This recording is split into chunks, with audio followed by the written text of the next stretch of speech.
오늘은 대림절 세 번째 주일입니다. 이 땅에 생명, 기쁨, 평화, 소망의 주님으로 우리 예수님께서 우리들 삶 가운데 충만하게, 풍성하게 오시기를 축복합니다. 오늘 임마누엘의 징조, 임마누엘에 대해서 우리가 함께 살펴볼 텐데, 이사야 7장 말씀을 통해서 역사적인 배경은 어땠는지, 그리고 이 임마누엘의 예언이 예수 그리스도의 오심을 통해서 성취되고, 오늘 우리가 그 예언의 성취 속에서 살아가고 있고, 또 장차 예수님이 결정적으로 우리에게 오실 것을, 이 세상 가운데 오실 것을 우리는 기다리면서 산다는 사실을 다시 한번 확인하는 그런 복된 시간이 되었으면 좋겠습니다.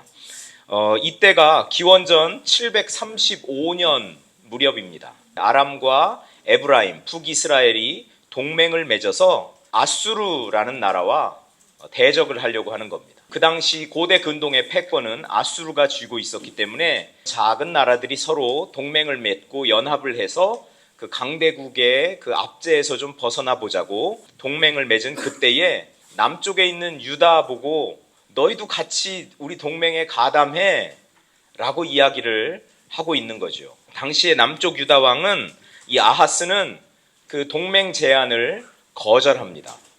이 아하스의 마음은 어디에 가 있었냐면 아수르에 가 있어요. 아수르하고 어떻게 잘 해보고 싶은 거예요. 그래서 이 아수르를 또 방문해 보니까 거기에 있는 신전도 막 어마어마하고 그들이 섬기는 신이 야훼 하나님보다 훨씬 더 매력적으로 여겨지는 거죠. 그런 마음을 아하스는 가지고 있었는데, 아람과 에브라임, 북이스라엘 동맹에 가담하라고 이렇게 하니까 그것을 거절하는 겁니다. 유다가 동맹을 거절하자 이 아람과, 즉 시리아와 북이스라엘이 이 아하스 왕을 제거하고서 자기들의 입맛에 맞는 왕을 세우려고 하는 거죠. 괴뢰 정권을 유다에 세우려고 하는 그때에 이 하나님의 말씀이 선지자 이사야를 통해서 유다 왕 아하스에게 주어지는 겁니다.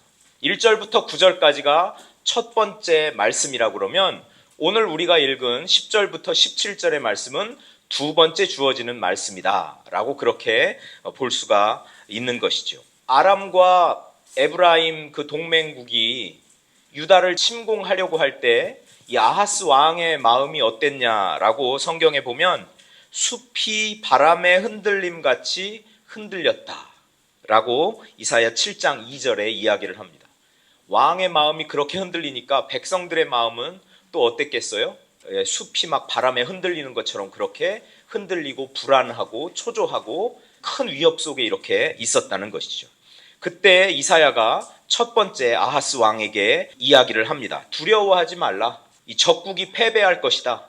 적국이 생각하는 그 계획은 이루어지지 않을 것이다. 그러니까 두려워하지 말라 라고 이야기를 하면서, 굳게 믿지 않으면 굳게 서지 못한다. 즉 여호와 하나님에 대한 굳은 믿음을 가지라 라고 이야기를 하는 겁니다. 첫 번째 하나님의 말씀이 주어진 배경에서 지금 하나님이 그 믿음을 더 강화하기 위해서 이 두 번째 말씀을 주시는 거예요. 오늘 본문에 보면 처음에 뭐라고 나오냐면, 여호와께 징조를 구하라. 하나님께 이런 징조를 보여달라고 구해라. 깊은 데에서든지 높은 데에서든지 징조를 구해라. 저 하늘 끝에서부터 이 땅 끝까지 그 안에서 일어날 수 있는 모든 징조 가운데 하나라도 좀 구해봐라. 얼마나 하나님이 선택할 수 있는 그 징조의 범위를 넓혀주셨어요. 하늘 끝에서부터 땅 끝까지. 그렇게 아하스에게 이야기를 하는 겁니다. 갑자기 해가 가려지게 해주세요. 뭐 이렇게 징조를 구할 수도 있는 겁니다. 그럼 그 징조를 보면서, 이 하나님의 말씀은 확실하구나 라고 그것을 확언을 하게 되는 거죠. 확신을 하게 되는 거죠. 그런 아하스는 그것을 거절합니다. 나는 구하지 아니하겠나이다. 나는 여호와를 시험하지 아니하겠나이다. 이렇게 이야기합니다. 저 아하스의 이야기를 들으면 여러분, 아하스가 어떤 사람 같습니까? 상당히 경건한 사람 같지 않습니까? 왜냐하면 신명기 6장에 보면 주 너의 하나님을 시험하지 말라 라고 이야기하잖아요. 와, 성경을 꿰고 있는 사람 같아요. 성경을 잘 알고 있는 사람 같아요. 무척 경건한 사람 같아요. 그런데 여러분, 이것은 아하스가 경건해서 하는 말이 아니라 하나님을 신뢰하지 못해서 하는 이야기입니다. 징조를 구하라는 이 하나님의 요구를 아하스는 이렇게 거절을 하는 겁니다. 이미 아하스의 이 생각과 아하스의 마음에는 앗수르가 가득 차 있습니다.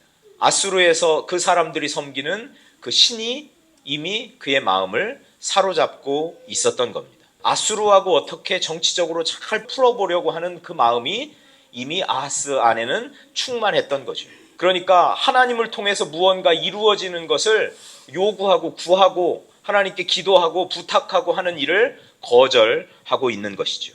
요청만 하면 기적이 일어나고 지금 이사야를 통해서 주신 그 말씀, 즉 지금 저 동맹국들이 꾀하고 있는 것 결코 이루어지지 않을 거야 라는 그 말씀이 주님으로부터 하나님으로부터 온 것이라는 것을 확신할 수 있을 텐데 이 아하스는 그것을 거절합니다. 이 아하스의 거절이 우리 하나님의 입장에서는 상당히 반역적이라는 거죠. 하나님에 대한 불신앙이 이렇게 표현이 된 것입니다. 하나님이 보낸 선지자를 거절하는 겁니다. 선지자를 거절한다는 이야기는 결정적으로 하나님을 거부한다는 이야기가 되는 겁니다. 유다라는 이 나라의 삶을 하나님은 믿음으로 풀어보자고 하는데 아하스는 그것을 거절하는 겁니다. 즉 믿음이 이 아하스의 종교, 아하스의 신앙, 아하스의 정치에 아무런 영향을 주지 않았다는 것입니다. 이쯤에서 우리 스스로에게 한번 질문을 해볼 필요가 있습니다. 내가 가지고 있는 이 하나님에 대한 믿음은 나의 삶에 어떤 영향을 미치는가라는 거죠. 내가 가지고 있는 믿음은 나의 경제 활동에 어떤 영향을 미치는가? 내가 가지고 있는 그 믿음이 내가 공부하는 이 학업에 어떤 영향을 미치는가라는 것을 한번 생각해 볼 필요가 있는 거예요. 그 질문을 스스로에게 던져볼 수가 있어야 되는 거죠. 공부를 하는데 하나님 없이 공부하는 사람이 있죠. 반면에 하나님에 대한 믿음을 가지고 공부하는 사람이 있습니다. 세상에 나가서 경제 활동을 하는데 하나님 없이 자기의 능력과 또 지식과 노하우를 가지고 경제 활동을 하는 사람들이 있습니다. 반면에 하나님에 대한 믿음을 가지고 이런 경제 활동을 하는 사람들이 있다는 거죠. 정치 영역으로 들어가서도 마찬가지입니다. 하나님을 믿는 그 믿음이 내가 하는 정치에 그게 영향이 끼쳐지는 사람이 있고 그거와 아무런 관계없이 정치를 하는 사람들이 있다라는 거죠. 여러분 우리는 이 혼란스러운 지금 시대를 살고 있는데 이때 우리 정치 지도자들이나 이런 사람들을 보면서 그러면 어떤 기도를 우리가 할 수 있겠습니까? 하나님, 우리나라 대한민국의 국회를 구성하고 있는 국회의원들이 또 하나님을 믿는 사람들이라고 하는데 그들이 가지고 있는 하나님에 대한 그 믿음이 그들이 정치하는 데 영향을 끼치게 하옵소서. 여러분 그렇게 기도해야 되는 것 아니겠어요? 내 자신을 위해서 기도할 때도 하나님 나는 하나님을 믿는 그 믿음 안에서 공부합니다. 하나님을 믿는 그 믿음 안에서 경제 활동을 합니다. 하나님을 믿는 믿음 안에서 오늘도 노동의 현장으로 갑니다. 회사로 출근합니다. 학교로 갑니다. 이렇게 기도하면서 하나님을 믿는 그 믿음이 우리 삶의 모든 영역에서 영향을 끼칠 수 있어야 된다라는 것이죠. 하나님은 아하스에게도 그걸 바라셨던 거예요. 하나님을 믿는 그 믿음 안에서 제가 정치해 보겠습니다. 그냥 이 국제 정세에 밝아서 어느 나라랑 손잡으면 이 위기를 탈출할지 그렇게 잔머리 굴리지 않고 하나님을 믿는 믿음 안에서 제가 굳게 서보겠습니다. 하나님은 이런 고백을 원하셨던 거죠. 굳게 믿지 않으면 굳게 서지 못한다. 하나님이 이 말씀을 첫 번째로 주고 그럼 징조를 한번 나에게 구해봐라 그랬더니 가차없이 아하스는 거절을 해버리는 거죠. 저는 징조를 구하지 않겠습니다. 그러면서 자기가 믿음 있는 척, 경건한 척 이렇게 위선적인 태도로 하나님의 요청을 거절하고 있는 아하스의 모습을 보게 됩니다. 아하스는 하나님을 믿지 않았던 것이죠. 하나님을 믿지 않는다는 고백을 아하스는 율법을 지킨다는 이런 위선적인 구실로 이렇게 돌려서 이야기를 하고 있는 것입니다. 이때 우리 주님이 응답하시죠. 네가 구하지 않아도 어쨌든 나는 표적을 줄 거다. 그러므로 주께서 친히 징조를 너희에게 주실 것이라. 이렇게 말씀하고 계시는 겁니다. 그리고 그 표적이 임마누엘이라는 어린아이, 임마누엘이라는 그런 소년이다 라고 이야기를 합니다. 우리 14절 말씀 한번 같이 읽어볼까요? 그러므로 주께서 친히 징조를 너희에게 주실 것이라. 보라, 처녀가 잉태하여 아들을 낳을 것이요 그의 이름을 임마누엘이라 하리라. 한 아이가 처녀에게서 태어날 것이다 라고 이야기를 하지요. 그리고 그는 국가적인 이런 재앙의 시기, 재난의 시기에 자라날 것이다. 15절, 16절 이렇게 쭉 보면요. 그가 아직 어릴 때 두 나라의 동맹은 깨어질 것이다. 근데 거기서 그치는 것이 아니라 나를 믿지 않고 정치하는, 나를 믿지 않고 살아가고 있는 유다도 아수르에 의해서 망하게 될 것이다 라는 이런 배경 속에서 이 임마누엘의 예언이 주어진 것입니다. 임마누엘이라는 뜻은 하나님이 우리와 함께 하십니다 라는 뜻이죠. 이 이사야서에 보면 그 아이들의 이름이 세 개의 이름이 나오거든요. 되게 중요한 이름이에요. 두 명은 이사야의 아들들의 이름이에요. 첫째 아들이 스알야숲, 이 뜻은 남은 자가 돌아오리라 라는 뜻이고요. 그 다음에 이 임마누엘, 이 소년의 이름이 주어지고, 그 다음에 이사야의 둘째 아들 이름이 나오는데 마헬살랄 하스바스 라는 이름이 나옵니다. 이것은 노략이 속히 온다, 곧 노략을 당할 것이다 라는 그런 이야기죠. 즉 앞으로 이 남유다가 당하게 될 그런 운명, 그들의 삶에 대한 그런 미래적인 예언이 이 이름 안에 고스란히 들어가 있는 것이죠. 이 세 이름이 하나님이 미래에 어떻게 역사하실지, 하나님의 사역이 어떻게 펼쳐질지, 그 유다가 당하게 될 그런 국면들을 잘 보여주는 그런 이름입니다. 아주 임박한 심판이 임할 것이다 라는 것이죠. 그러나 심판으로 끝나지 않고 회복이 도래할 것이다 라는 그런 희망적인 메시지이기도 합니다. 그리고 미래에 하나님이 하나님의 백성을 구원하실 것이다 라는 그런 약속이 들어가 있는 이름입니다. 그 중에서 우리는 오늘 임마누엘에 한번 집중을 해보겠습니다. 임마누엘, 하나님이 이런 전란의 때에, 이런 혼란한 때에 하나님의 백성과 함께 하시겠다고 약속해 주시는 거죠. 하나님이 우리와 함께 하신다. 그 이름을 가지고 한 아이가 태어날 것이다 라고 이야기를 하는 것입니다. 이름은 참 중요하죠. 그 사람의 그 존재를 나타내주는 의미를 가지고 있기 때문에 그런 거죠. 이 임마누엘의 의미가, 이 이름이 가진 의미가 예언에 의해서 태어날 이 아이가 어떤 존재이고 어떤 일을 할지는 이사야 9장 6절 7절 그리고 이사야 11장 1절부터 5절에 명확하게 나타나고 있습니다. 그래서 이 시간 우리가 이 두 본문을 한번 살펴보려고 합니다. 먼저 이사야 9장 6절 7절 우리가 한번 교독을 할까요? 이는 한 아기가 우리에게 낳고 한 아들을 우리에게 주신 바 되었는데 그의 어깨에는 정사를 메었고 그의 이름은 기묘자라 모사라 전능하신 하나님이라 영존하시는 아버지라 평강의 왕이라 할 것임이라.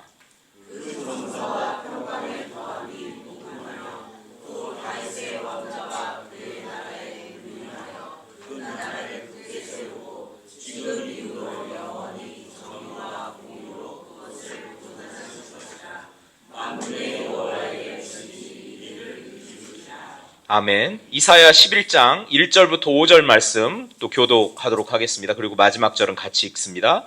이새의 줄기에서 한 싹이 나며 그 뿌리에서 한 가지가 나서 결실할 것이요.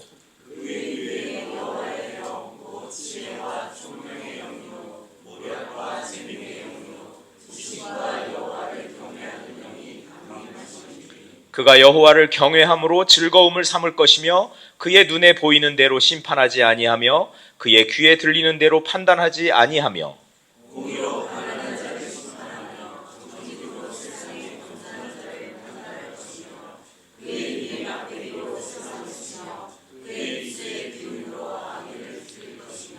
공의로 그의 허리띠를 삼으며 성실로 그의 몸에 띠를 삼으리라. 여러분, 이 임마누엘은 하나님의 임재를 약속해 주신 말씀이지요. 본문의 상황 속에서 보면 정치적으로 위협받는 이 다윗의 집안을 위한 것입니다. 남유다가 이 다윗 왕의 정통성을 유지하고 있었던 그런 나라잖아요. 오늘 본문에도 보면 그 다윗의 집이라는 표현이 나와요. 그러니까 이 다윗의 집, 다윗의 왕권을 위한 것입니다. 13절에 보니까 다윗의 집이여 원하건대 들을지어다. 그러니까 임마누엘은 1차적으로 다윗의 왕권을 세우기 위해서 하나님이 하신 약속이다. 이 다윗의 집안에 왕자가 태어나는데 이 왕자가 태어날 것이라는 그 예언 자체가 이 혼란 속에서 살아가고 있는, 위협받고 있는 다윗의 그 왕조, 그 유다 왕조에게는 그것이 위안이 되는 것이죠. 안심을 하게 해주는 것이죠. 그런데 결국은 이 예언은 예수 그리스도의 오심을 미리 예언한 것이다 라는 사실을 우리가 마태복음 1장 23절에서 확인하게 되는 겁니다. 그러니까 예수님이 이 땅에 그냥 단순히 다윗 왕조의 왕자로 오신 것이 아니라 온 세상의 왕으로 오셨다라는 사실이죠. 그러니까 임마누엘, 이 하나님이 우리와 함께 하신다라는 말에 들어있는 의미는 기본적으로 예수님은 우리와 함께 하시는데 어떤 존재로 우리와 함께 하시느냐? 왕으로서 우리와 함께 하신다라는 겁니다. 예수님을 기다리는 이 대림절 한가운데서 예수님을 기다릴 때 그러면 어떻게 기다려야 되느냐? 예수님, 나의 왕으로 오십시오.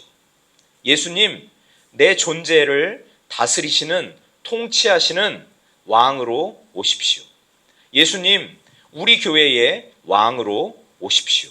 예수님, 이 나라의, 이 공동체의 왕으로 오십시오. 예수님이 그렇게 왕으로 오시는 것이 정말 필요합니다.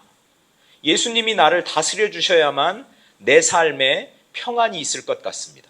왜냐하면 예수님은 우리가 읽은 본문에 따르면 평화의 왕이라고 하셨기 때문에 그렇습니다.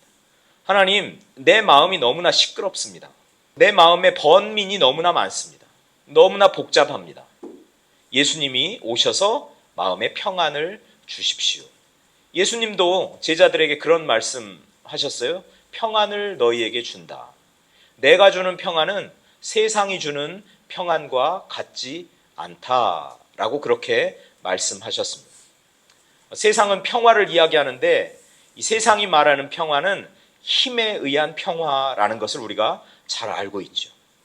예수님 당시에도 박스 로마나 로마의 평화, 로마 제국에 복종하고 그 질서를 잘 따르면 그냥 평화롭게 살 수 있었던 겁니다. 힘에 굴복해서 그렇게 살아가는 것이죠. 현대 사회에는 우리가 그런 이야기를 합니다. 박스 아메리카나. 미국의 비율을 잘 맞추면서 그냥 별 탈 없이 살아가는 그런 평화, 그것을 이야기하는 것이 아닙니다. 주님이 주시는 그 평안은 세상이 주는 평안과 다르다. 절대적인 평안. 그래서 우리 주님이 우리의 왕으로 오시기를 축복합니다. 그 예수님이 우리 안에 오셔서 우리의 삶을 다스려 주시기를 축복합니다. 첫 번째는 평화로 다스립니다.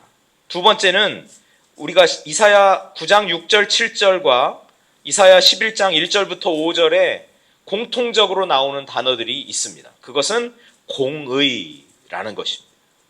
정의, 공의라는 단어입니다.